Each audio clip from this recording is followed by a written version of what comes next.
Hello everyone, welcome back to Green Engine Media, and today we have another episode of Engineering Chronicles student series. This is episode 3. Today we have another special guest, and this individual is from the School of EEE or Electrical and Electronic Engineering. He's a fourth year student, Mr. Terrence Chanda, and most of you had quite some questions that you wanted to ask about this individual, so we had the opportunity to talk to him. So, hey, welcome to Green Engine Media, Mr. Terrence Chanda. How are you?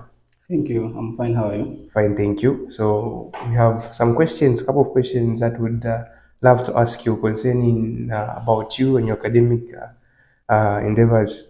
So, we'll start with your personal background. So, where were you born? Where were you raised and born? Okay. I was born on the Copper Belt. Oh, Yeah. Kalush district to be specific. all right. Yeah. And that was 2001. 2001. Yeah. All right. Which means I'm 23. 23 years, Yeah. yeah. Okay, all right. Oh, so that's in Kalushi? Yeah, in Kalush. Kalushi, right. So where did you do your high school from? I did it from Hillcrest, Livingston. Hillcrest, Livingston. How did you transition from Kalushi to Hillcrest? Hillcrest. Yeah. Well, I was at in grade 9. That's B9. Grade 9. I was at St. Nicholas Secondary School That's in Kalushi. in Kalush. Then, when we wrote our exams, I was selected as one of the students who should represent, I think, Copper Belt, because they do a national selection, Hillcrest, since it's a national technical school. So they do a national selection. So I just. From over schools around the country. So they just pick those they feel performed better than, yeah. Oh, all right. So were you one of the best students there? Yeah, at my school I was the best, but the results were not good. Were not good. Yeah. Right. What the results were not that good as compared to others around the country, but at your Yes. school they were. Yeah, at my school they were the best, but on average, comparing my results to other students, they were not good. Good. Right. Or maybe you're just being humble. No, I'm not being humble. I can't even tell you I got a 447. 447. Yeah. All right. No, that's pretty okay. So, okay. The third question is that why did you choose the University of Zambia to do your electrical and electronic engineering studies here? I don't think there is a specific reason as to why I chose the University of Zambia, because I tried to apply at CBU, but I was late. Okay. They closed the applications on the 30th, and I got to know that it was what year was that? 2020. 2020. Yeah. 2020. Since the academic year starts in October, Yes. So in April 30th, that's when they closed. But I did not know that it was open since I just completed in 2019. 2019. Yeah, and the results came out in 2020. 2020. So before I could know that the applications were open, it was late, and yeah, they closed the applications. Right. So yeah, since it was even online, I tried to apply under School of Engineering as an undergraduate, not knowing that in the School of Engineering there is no direct entry. So I was supposed to use Natural Sciences non-quota, NQ. Non-quota. Okay. All right. So then now, after that, after being late, you had to now look for other universities. Yes. So your next option was UNZA. Yes. All right. Why not Mlungushi? No. Again, the other reason is since UNZA is one of the best universities in Zambia. Yeah. Yeah, I know you want me to say it's the best university. Yeah. All right. So I was like, no, I should go there. Yes. Right. Okay. Okay. So, the fourth question concerning your personal background and your academic journey so far is that what was your experience in first year? Okay. And did you have any expectations here at UNZA when you came? Yeah. What were your expectations and how was your experience? Okay, so that's my first year. Yeah. Okay, so before coming to UNZA, with the experience that I had at Hillcrest, I've known that I have to prepare in advance. Okay. Yeah. So I think on the 20th of October, that was 2020, is when I started studying for university first year. First year. Yeah. Okay. So I had done some physics, chemistry, math, And biology, I think biology, I started doing biology on the just 2nd of February. 2nd of February. Yeah, since we opened on the 1st. Ah, Yeah, so but so what I expected was to actually get 20 points. good. I was like, I'm going there to get 20 points. And yeah, So due that to 20 some, points is for you to transition the next year? yes, yes. Okay. Since 20 points means A pluses in everything. A plus and everything. Yeah, but that wasn't the case. That was the case. Yeah. What happened? What happened? So you got below? Yes, I got below. Ah. And the reason is because looking at the way they do the assessments. Ah. Yeah, so assessment will carry 50 marks and exam 50 marks. And that's for biology. For biology. Yeah, biology. So specifically, I'm talking about biology because it's what led me not to guess that. Oh, so okay. From math to chemistry, all those were just they were good. They are good. Right? Yeah. So then biology is the hindrance. Yeah, and I think what contributed was the online lessons that we had because Oh, 2020 was because of the coronavirus, right? yes, Oh, yes, I remember yes. now. So it was where we were learning like since we have 2 semesters in a year in an academic year, semester 1 and semester 2. So how they were doing it was when you do topic 1 from semester 1, topic 2 from semester 2, like that. Then even the assessments, that's how they were coming. So even has to finish the continuous assessments before June, since we closed in June. June. Yeah. So we had done everything, all the labs, Everything was done in the first semester. Yes. Oh, so but how? Because how did you manage seeing there was this pandemic, right? And students countrywide were not allowed to be on campus. Some were sent back home. So how did you manage? Did you adapt to that situation? Is in trying to to make your learning process easier, considering that you didn't have the opportunity to interact with lecturers face to face, and you only did that via social media and all that, like maybe with Zoom. Oh yeah. So I think it's because I told myself to say when there seem to be an obstacle, you should take advantage of that. Right. So online lesson was a challenge. Uh-huh. Yeah, you could due to network miss and the number of students that these online platform accommodate is not as equivalent to how we were because we are a lot as first years. We're about 4,000 who are doing NS. NS. Yeah. So from there, I told myself to say, since there is this, then what do I do to avoid this? Because it shouldn't be an excuse. If you fail and give an excuse to say it was because of online lesson, people won't understand you. Yes. Yes. They don't care. People care about the results. Yes, don't they will just how care you about did the it. outcome. Yeah. Yes. Okay. That's really interesting. So let's transition now to your university experience. So far, at least you have talked about passionate about your university experience. Yes. But I have a couple of questions. So, what was your most challenging course in first year, and so far, what has been your most challenging course? So far. Yeah. Okay, I think it was computer engineering last year. Engineering. That was third year. Yeah, third year last year. So computer engineering, it was about programming and of course the hardware architecture of computer system. All right. So that was a bit challenging. A bit challenging. Yeah. Right, but for biology, you said when we go back to first year, biology was not challenging. It's just that the circumstances Yes. that led you not to do very well. Yes. And to be specific, it were labs because we could do labs before having learned in class. So, for instance, I remember this lab that we did. It's about PCR. Sure. Yeah, the polymer exchange reaction. So we did that lab even before. In fact, it's not only that lab. There were a lot of labs that we did before learning. Before in class. even learning anything about Yes. that. So I think that's what contributes to me not getting any plus in biology. All right, guys.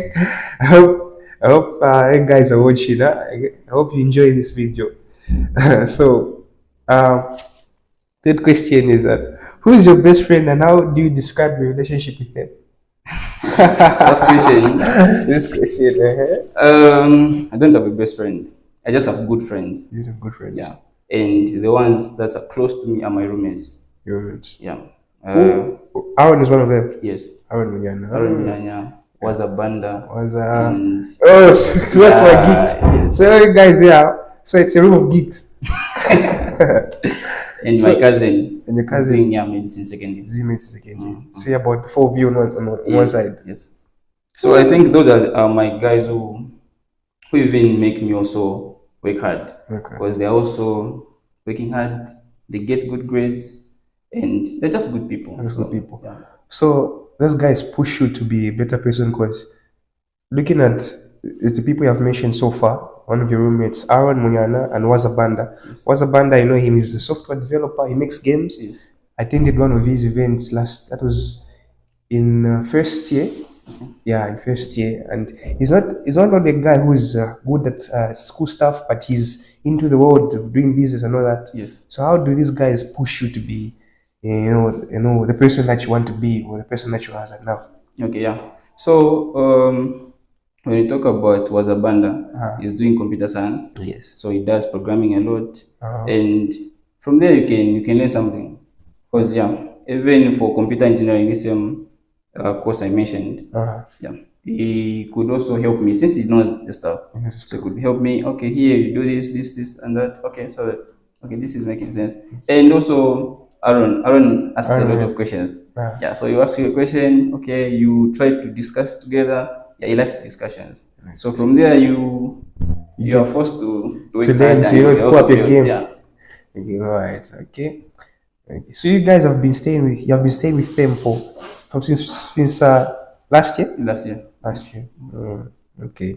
Okay. Now we're transitioning to the academic excellence questions. Okay. So um, question one under academic excellences: what drives your academic success, and how have you been able to maintain the high grades that you have had since first year? Okay. So I think what drives me the most Yeah. is that that's if I will have children. I do not want them to be my investment. All right. I do not want to invest in my children. So I have to work so hard that even after I retire, I should be able to look after myself. One. Then So you there's don't want your kids to no, come and keep you no, or no, not? no, no. That I do not want. They should look after themselves. Right. Yeah. Okay. Then the other reason is to just stay afloat. People love students or okay, should I say employees? That's if you're employed who are consistent. So it's about consistent. So how consistent are you from first year? They don't just look at the end results. That's why there is also what is called consistency assessment (CS) because they want to see your consistency in the way you are performing, doing things. So that's what also drives me because I know to say what motivates people is how consistent one is. Yeah, so consistency is a key. Is the key. Yeah. Right. Then the other one is because I want to set an example to someone out there. Yeah. Yeah. To say you can also reach these levels if you just work hard It's very hard. and don't get discouraged. Yeah. Right. So like maybe you have your cousin who's looking up to you. So you can't set that bar saying you Yes. guys should look up to me. So you're trying to set the bar out there. In fact, I want them when they also go to universities. That's yeah. People who are coming after me. They should be able to see. Okay, there's this one who was able to reach these heights. It still means that we also have the potential to do that. If not, they should even do better than I do. Yeah, because I should set a standard, a good standard, and a good example. Yeah, so I want to set the bars very high that yeah they should be pushed to work hard. Very hard as well. Okay. That's really inspiring. So second question is that can you share your favorite course in electrical and electronic engineering? Yes. One is mathematics, then the other one is electrical machines. Electrical machines. Yeah. Right. So electrical machines is actually a course which, when you understand, you'll be able to do a lot do a in lot, industry, especially for those who want to go the industrial way. You have to understand electrical machines. And the mathematics, you can't run away from mathematics as an engineer. Yeah, because a lot you model systems using mathematics. So like we have this course that we are having this year, instrumentation. So we are modeling, measuring instruments using differential equations. So you can't run away from mathematics. You can And I've told myself, yeah, mathematics is just like another course. So it makes me also to love it. So mathematics one, secondly, and machines, electrical machines. electrical machines. Yeah. Right. So that's the course that you did last year. Was it this year? This year, this year. This year. And part of it we did last year under electromechanics and Electromechanics machines. and machines. But this year is just electrical machines one. Right. So again, when it comes to triple A has two majors, right? Yes. There is power. And Is it power ET, and ET? telecoms. It's telecom. So what are you doing? Power. Power. Electrical Right. machines and power systems. Why did you choose power, not telecoms? Is it Electrical because machines. okay, let me take a guess. Uh-huh. Computer engineering. Because you mentioned earlier, I was saying you had challenges with computer engineering. But that doesn't mean I did not get a good grade. Or Yeah. but you So still it managed means, to which pull through. then means I can also manage telecoms. Telecoms. However, it's about the interest. So Ah. now, what's your main interest? Is this the telecoms or the electrical machines and power systems? And which one is easier to teach yourself? Can you teach yourself power systems or telecoms? Because you know the world has gone digital. Yeah? So you can't run away from telecoms. Right. But when you know power systems and teach yourself telecoms, then you'll be a all-rounded engineer. So that Because means you know both. you major deeply into the power systems and everything. Then the telecoms part you can teach yourself so that you can be master of the entire triple E, profession. Okay, that's a very good plan. That's very interesting. That's very interesting. So the third question under academic excellence is how do you approach learning new concepts and technologies in electrical and in electronic engineering? Okay, so new concepts and technology. Yeah. Yeah. So now I think for that one, I will, I just tell myself to say, okay, since there's this new technology and I'm expected to know it, then I think that's enough for me Just push. to just push on. Like the software that we use to do the simulations, yeah, because nowadays, when you want to design something or to come up with like the way there's load shedding, you want to come up with means on how to do away with load shedding or to just reduce on the levels of load shedding. So you come up with a system. So that system must be simulated on a software. So when you simulate on a software, you even evaluate its performance. So from there, you can now say, okay, this is worth implementing or not. You can decide after you do that. So now, since knowing that, okay, this software can help me do all that, then that is a point enough for me to get motivation to know that software. That software. Yeah. So it helps you make better decisions when it comes Yes. to design things. Yes. So it's like a necessity Yes. for you Yes. to do everything. So you just have to learn it. Yeah, you just have. To learn it, right? So far from when did you start learning those technologies? Was it second year or third year after you majored? That was, I think, second year. That's when we were introduced to ICT. ICT, yes, all right. I remember. Okay, all right. That makes perfect sense. Okay, all right. So the fifth question is that how do you ask for help when you need it, and who do you turn to? Okay, yeah. For that one, I ask anybody. As long as I know to say this one knows, I'll ask them. Like there's this thing where everyone expects you to know. You guys can expect, Terrence knows this. But there are times where maybe due to some reasons you had not had enough time to do that and you do not know. But I will just be like humble enough to go to someone and say, just explain this to me. And they'll explain. And regardless of who the person is, provided they know, I approach them. Yeah. Right. And that's actually a good point, right? Because there's this guy, psychologist, Jordan Peterson. Okay. He says that always assume that the person standing next to you or sitting next to you knows something that you don't. Right? Of course. And that's true. That's very true. And I took that principle seriously because it's not every time that you think that you know everything or you know certain concept. Someone who is just next to you, you don't even know this person can know a lot of things that you don't even know. Yeah. So that principle is a principle that you use when it comes to learning and everything. Yes. Right. Okay, that's really nice. So we transition to managing unfamiliar questions. Okay. Okay. So, and most of these questions you see I'm asking is that we didn't just prepare them on ourselves. Your fellow classmates and those people that look up to you and want to learn how you do, how you do what you do, had to propose some questions to us, and we're asking these questions to you. Okay. So, the first question under managing unfamiliar questions is how do you approach answering questions you have never seen before? Yeah, that's a good question. Uh, In fact, I think most of the questions that I've answered in exams are those that I've never seen before. Yes. Yeah. well, And the reason is simple because I've told myself to say when you go in industry, you will not always be solving the same problems. So now, what happens if you meet a new problem in an exam or out there? How do you solve that problem? Do you just say, this problem, I've never met it before, so I'll skip it? No. So now, when you meet a new question, even in an exam, I think for me, I will just look at the principles that I've learned.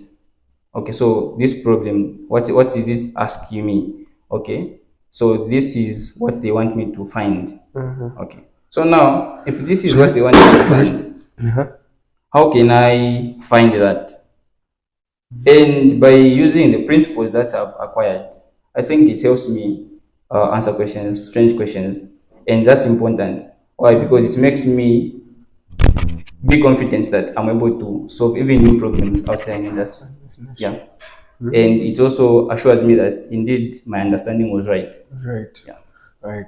So, when you begin to learn something new, what's most important to you is that you look at the principles Yes. that build the concepts. Yes. That's So, in fact even when studying, yeah. that's how you study. Because you don't just limit yourself to what you are presented, what is presented before you. Because you'll be like, okay, I have this principle. Okay, what are its limitations? Where is it applied?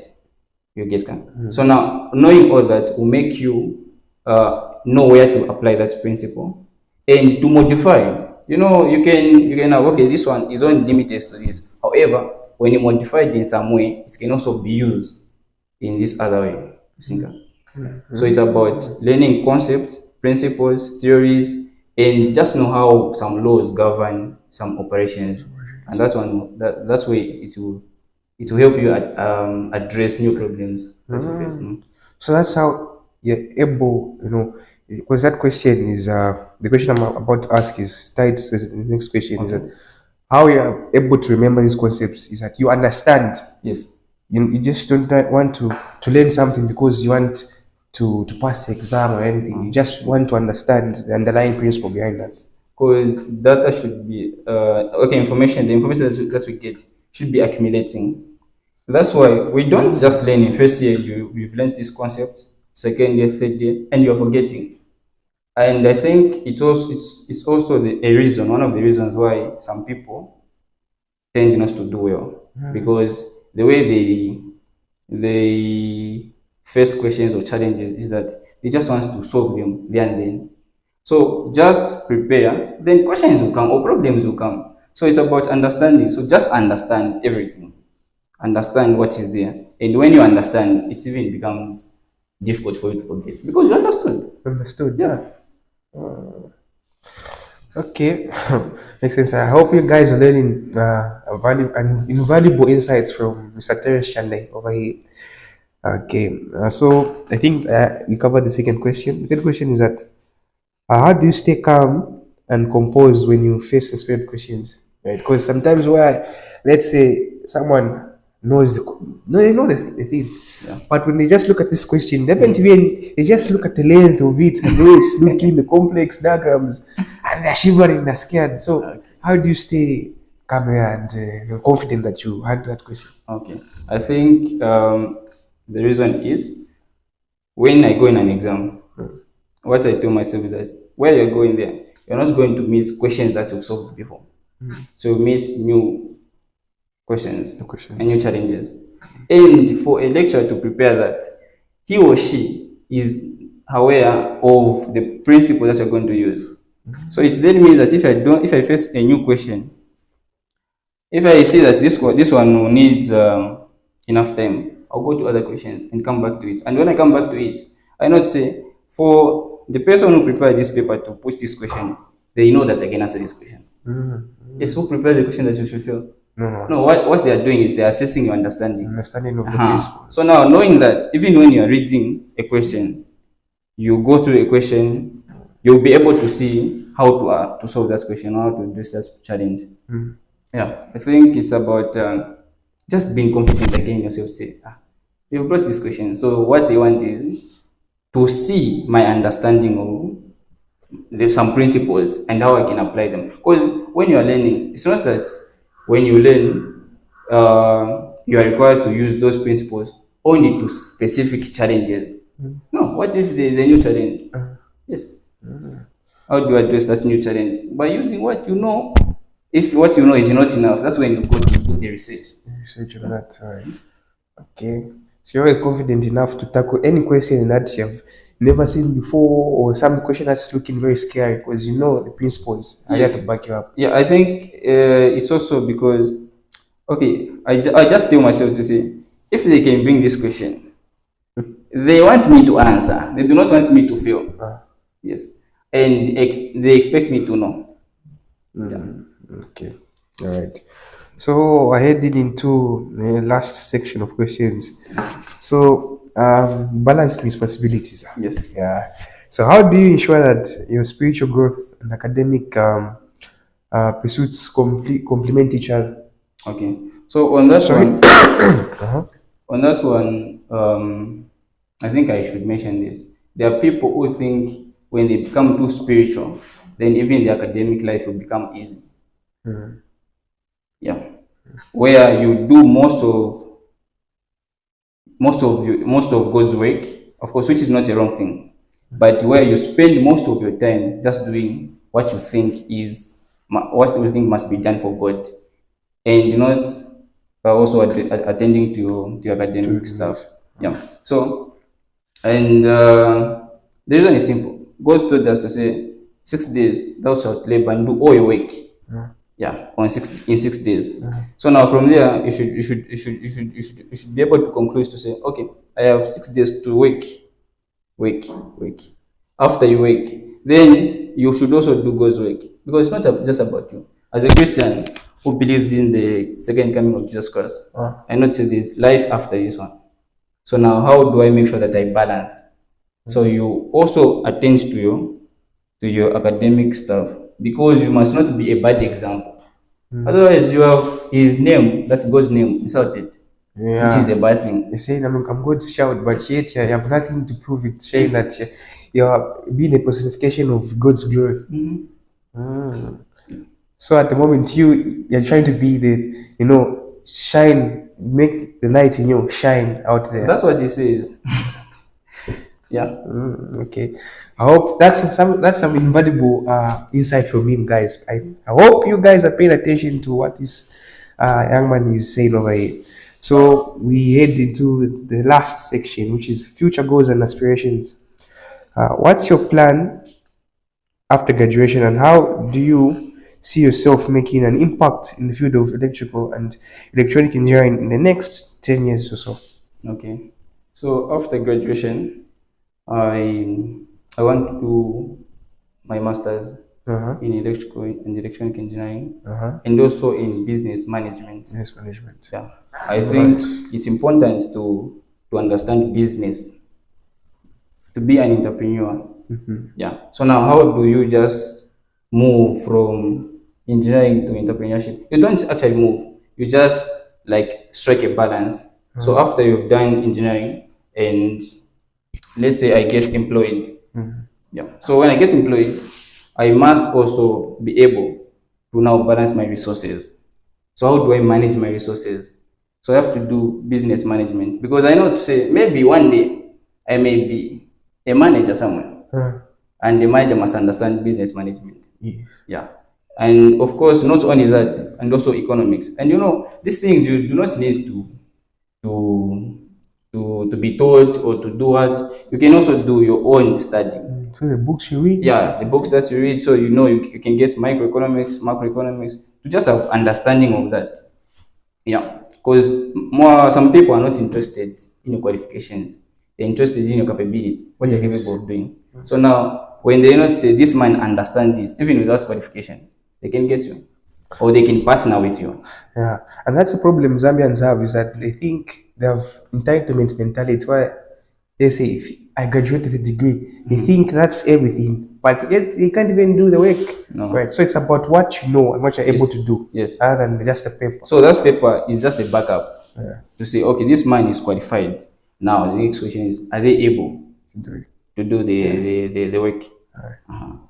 So now from again the other one is in the next 10 years. I think that's if I'll be under a research department. I want to push the research on how to store electrical energy, because that's a challenge. You know, we are under load shedding. Why? Because even this coming season, rain season, let's say there is excess water. Right. Excess water. So now we need to store electrical energy. How do we store electrical energy? You know, our capacities, unless we expand the dams, but the dams already have the same capacity. Right. So if the water is too much, we can generate power and store that power, but that's not easy. That's not easy. So now there is a research going on how to store electrical power using supercapacitors, but that's not has not yet been achieved. So I think even That's in Zambia or just country, like worldwide? internationally, Internationally. because you know when you have this, like when there's this new technology, let's say the way there is electric vehicles, the way you have electric vehicles, so it's being done in different countries. So this country is doing electrical energy or electrical vehicle manufacturing. So even us here in Zambia, we can also go that route and be able, maybe, in fact, we even have a lot of minerals, because it's about a material which is able to withstand a high electric field, such that this can store energy. Right. And when it stores yeah, that's a supercapacitor. And when it stores energy, that's energy you can use it when you need it. Yeah. So that no energy losses. Let's say maybe it stores energy, and then after a certain period of time, energy is lost. It just keeps. It's steady. Like the way you have a battery. A battery stores energy. Stores energy. Yeah. You can charge it, and it will give you energy when it is discharging. Yeah. So it's like a battery, but Yeah. far away better. Different, and better. Okay. So I think that one, that's if I'll be under a research department anywhere. Anywhere. Yeah. If not, I can still do my own projects. Here in Zambia. Yeah. Because you can do your own research on supercapacitors, how to modify. That's if there's a kind of, because you know when you are doing a research, you must be addressing a problem, and your solutions should be better than the existing ones. Otherwise, you're wasting your time. Because you are doing a research and you want to come up with something whose performance and efficiency is less than the existing solution. Yeah. So I think we can go that route. That route. Okay. All right. Okay, this has been. I've really enjoyed this interview. I wish we'd have asked more questions, but it looks like we're running out of time. Is it? Yeah. Thank you very much, Mr. Terrence Chanda. I hope others there will enjoy this interview. Thank you very much, guys. This has been G.E.M Chronicles Student Series Episode 3. And please, most of you that watch our videos do not subscribe or like. So we implore you to subscribe, like, and share so that people can benefit from this wonderful interview. Thank you very much. Goodbye.